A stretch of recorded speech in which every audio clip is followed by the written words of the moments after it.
ಮೈಸೂರಿನ ಹಗರಣ ಏನಿದೆ, ಈ ಹಗರಣದಲ್ಲಿ ಇವರ ಪಾತ್ರವೇ ಇಲ್ಲದೆ ಇದ್ದರೆ ಯಾತಕ್ಕೆ ಇಷ್ಟೊಂದು ತರಾತುರಿಯ ಕೆಲವು ನಿರ್ಧಾರಗಳನ್ನು ಕ್ಯಾಬಿನೆಟ್ನಲ್ಲಿ ತೆಗೆದುಕೊಳ್ತಕ್ಕಂಥದ್ದಕ್ಕೆ ವಿದ್ಯುತ್ ಶಕ್ತಿ ವೇಗದಲ್ಲಿ ಹೊರಟಿದ್ದೀರಿ.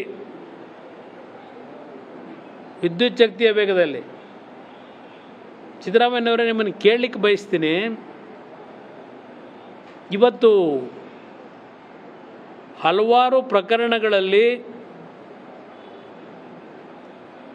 FIRಗಳನ್ನು ಹಾಕಿಸಿ ಯಾರೋ ದೂರು ಕೊಟ್ಟ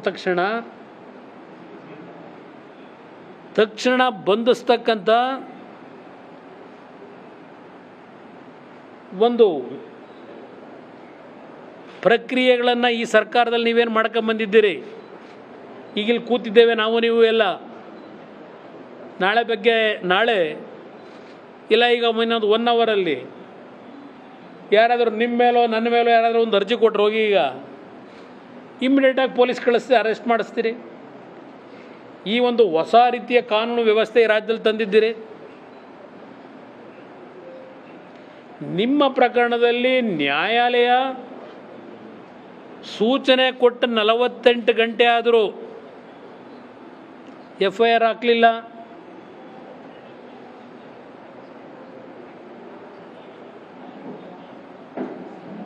ಈ ಒಂದು ಹೊಸ ಪದ್ಧತಿ ಪ್ರಾರಂಭ ಮಾಡಿದಿರಲ್ಲ ಪರಮೇಶ್ವರ್ ಅವರೇ, ನಿಮ್ಮ ಇಲಾಖೆಯಲ್ಲಿ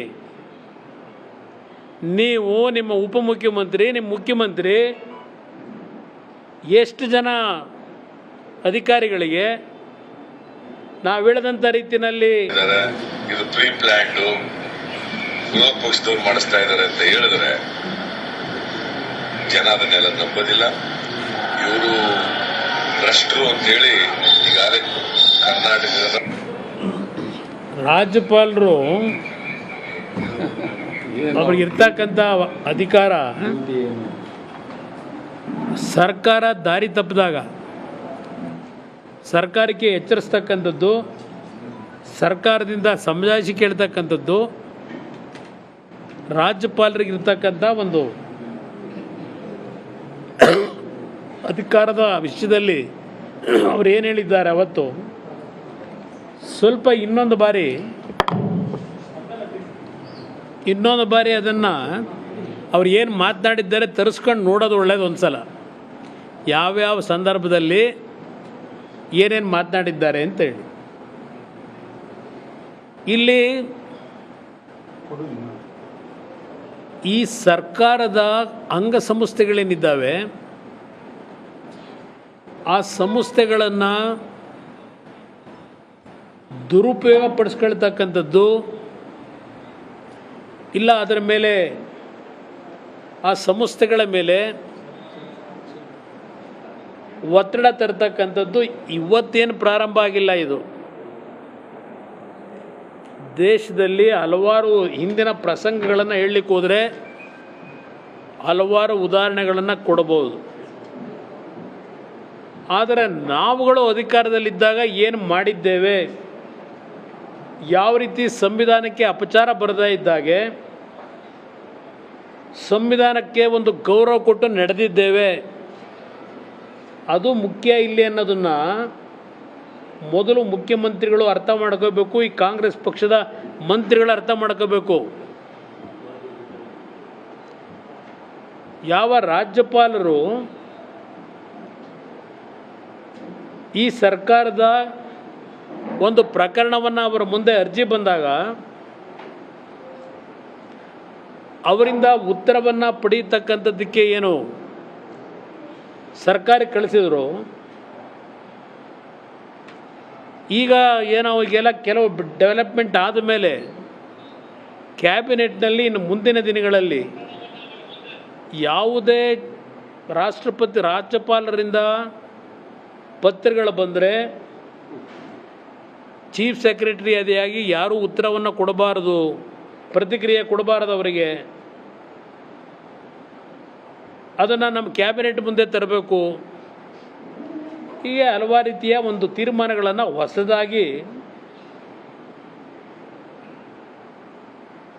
ಆಡಳಿತದಲ್ಲಿ ಇವತ್ತು ಜಾರಿಗೆ ತರತಕ್ಕಂಥ ಕೆಲಸವನ್ನು ಮುಖ್ಯಮಂತ್ರಿಗಳೇನು ಮಾಡ್ಕೊಂಡಿದ್ದಾರೆ, ಅವರ ಸಚಿವ ಸಂಪುಟದ ಸದಸ್ಯರು. ಬಹುಶಃ ಅದಕ್ಕೆ ಕಾರಣ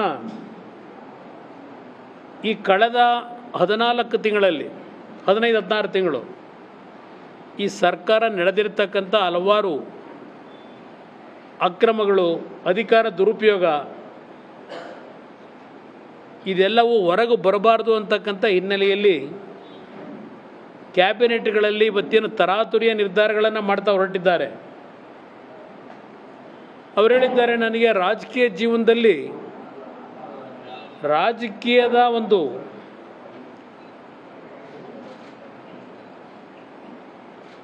ಆರೋಪ ಬಂದಿರತಕ್ಕಂಥದ್ದು ಇದೇ ಮೊದಲನೇ ಬಾರಿ ಅಂತ ಹೇಳಿದ್ದಾರೆ. ಅವ್ರು ಹೇಳಿರ್ತಕ್ಕಂಥದ್ದು ನಾನು ಅವ್ರಿಗೆ ನೆನಪಿಸ್ಕೊಡ್ಲಿಕ್ಕೆ ಬಯಸ್ತೀನಿ. ಒಂದು ಪತ್ರಿಕೆಯಲ್ಲಿ 2019 ಮೇ ತಿಂಗಳಿನಲ್ಲಿ ಬಂದಿದೆ. ಲೋಕಾಯುಕ್ತ ಹೇಳಿದ್ದಾರೆ, ಲೋಕಾಯುಕ್ತ ಸಿದ್ದರಾಮಯ್ಯ ವಿರುದ್ಧ 50 ಪ್ರಕರಣ ಬಾಕಿ, 50 ಪ್ರಕರಣಗಳು ಬಾಕಿ ಇದೆ ಅಂತೇಳಿ. ಕಾಂಗ್ರೆಸ್ ಶಾಸಕಾಂಗ ಪಕ್ಷದ ನಾಯಕ ಸಿದ್ದರಾಮಯ್ಯ ವಿರುದ್ಧ 14 ಏಪ್ರಿಲ್ನಿಂದ 18 ಮಾರ್ಚ್ 31ರವರೆಗೆ 61 ಪ್ರಕರಣಗಳು ದಾಖಲಾಗಿದ್ದು 50 ಪ್ರಕರಣಗಳ ವಿಚಾರಣೆಯೇ ನಡೆದಿಲ್ಲ. ಇದೇ ಮೊದಲನೇ ರಾಜಕೀಯದ ಒಂದು ಆಪಾದನೆ ನನ್ನ ಮೇಲೆ ಬಂದಿರೋದು ಅಂತ ಏನು ಹೇಳಿದ್ದಾರೆ. ಇಲ್ಲಿದೆ ಎಷ್ಟು ಪ್ರಕರಣ ಅಂತೇಳಿ ಹೇಳ್ತಾರೆ. ಅವತ್ತಿನ ಲೋಕಾಯುಕ್ತ ನ್ಯಾಯಮೂರ್ತಿಗಳು ಸಂಸ್ಥೆಯಲ್ಲಿ 7,000ಕ್ಕೂ ಅಧಿಕ ಪ್ರಕರಣಗಳು ದಾಖಲಾಗಿವೆ, ಜ್ಯೇಷ್ಠತೆಯ ಆಧಾರದಲ್ಲಿ ಪ್ರಕರಣಗಳ ವಿಚಾರಣೆ ನಡೆಸಲಾಗುತ್ತಿದೆ, ಯಾವುದೇ ಪ್ರಕರಣಗಳ ವಿಚಾರಣೆ ವಿಳಂಬ ಮಾಡಿಲ್ಲ ಅಂತ ಹೇಳ್ತಾರೆ. ಸಮಜಾಯಿಷಿ ಸಿದ್ದರಾಮಣ್ಣ ಅವರೇ, ಯಾವ್ಯಾವ ವರ್ಷದಲ್ಲಿ ಎಷ್ಟೆಷ್ಟು ಕೇಸ್ಗಳು ದಾಖಲಾಗಿದೆ ಅಂತಕ್ಕಂಥದ್ದು ಇದೆ ಇಲ್ಲಿ. ಪಾಪ ಹೇಳ್ಕೊಂಡಿದ್ದೀರ, ಇದೇ ಮೊದಲನೇದು. ಕಪ್ಪು ಚುಕ್ಕೆ ಬಿಳಿ ಚುಕ್ಕೆ ಬಗ್ಗೆ ಎಲ್ಲ ಹೇಳಿದ್ದೀರಿ, ಇದೆಲ್ಲ ಒಂದು ಭಾಗ ಇರಲಿ. ಇದು ನಾನು ಒಂದು ವಿಷಯವನ್ನು ನಿಮ್ಮ ಮುಂದೆ ಇಟ್ಟು, ಇವತ್ತು ಮೈಸೂರಿನ ಹಗರಣ ಏನಿದೆ, ಈ ಹಗರಣದಲ್ಲಿ ಇವರ ಪಾತ್ರವೇ ಇಲ್ಲದೆ ಇದ್ದರೆ ಯಾತಕ್ಕೆ ಇಷ್ಟೊಂದು ತರಾತುರಿಯ ಕೆಲವು ನಿರ್ಧಾರಗಳನ್ನು ಕ್ಯಾಬಿನೆಟ್ನಲ್ಲಿ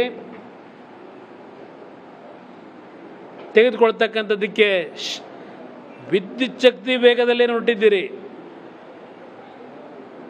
ವಿದ್ಯುತ್ ಶಕ್ತಿಯ ವೇಗದಲ್ಲಿ ಸಿದ್ದರಾಮಯ್ಯನವರೇ, ನಿಮ್ಮನ್ನು ಕೇಳಲಿಕ್ಕೆ ಬಯಸ್ತೀನಿ. ಇವತ್ತು ಹಲವಾರು ಪ್ರಕರಣಗಳಲ್ಲಿ FIRಗಳನ್ನು ಹಾಕಿಸಿ ಯಾರೋ ದೂರು ಕೊಟ್ಟ ತಕ್ಷಣ ಬಂಧಿಸ್ತಕ್ಕಂಥ ಒಂದು ಪ್ರಕ್ರಿಯೆಗಳನ್ನು ಈ ಸರ್ಕಾರದಲ್ಲಿ ನೀವೇನು ಮಾಡ್ಕೊಂಬಂದಿದ್ದೀರಿ. ಈಗಿಲ್ಲಿ ಕೂತಿದ್ದೇವೆ ನಾವು ನೀವು ಎಲ್ಲ, ನಾಳೆ ಇಲ್ಲ ಈಗ ಇನ್ನೊಂದು 1 ಅವರಲ್ಲಿ ಯಾರಾದರೂ ನಿಮ್ಮ ಮೇಲೋ ನನ್ನ ಮೇಲೋ ಯಾರಾದರೂ ಒಂದು ಅರ್ಜಿ ಕೊಟ್ಟರು ಹೋಗಿ, ಈಗ ಇಮ್ಮಿಡಿಯೇಟಾಗಿ ಪೊಲೀಸ್ ಕಳಿಸಿ ಅರೆಸ್ಟ್ ಮಾಡಿಸ್ತೀರಿ. ಈ ಒಂದು ಹೊಸ ರೀತಿಯ ಕಾನೂನು ವ್ಯವಸ್ಥೆ ಈ ರಾಜ್ಯದಲ್ಲಿ ತಂದಿದ್ದೀರಿ. ನಿಮ್ಮ ಪ್ರಕರಣದಲ್ಲಿ ನ್ಯಾಯಾಲಯ ಸೂಚನೆ ಕೊಟ್ಟ 48 ಗಂಟೆ ಆದರೂ FIR ಹಾಕಲಿಲ್ಲ.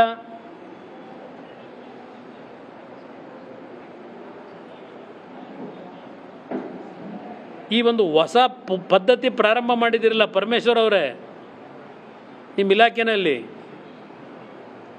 ನೀವು, ನಿಮ್ಮ ಉಪಮುಖ್ಯಮಂತ್ರಿ, ನಿಮ್ಮ ಮುಖ್ಯಮಂತ್ರಿ, ಎಷ್ಟು ಜನ ಅಧಿಕಾರಿಗಳಿಗೆ ನಾವು ಹೇಳಿದಂಥ ರೀತಿಯಲ್ಲಿ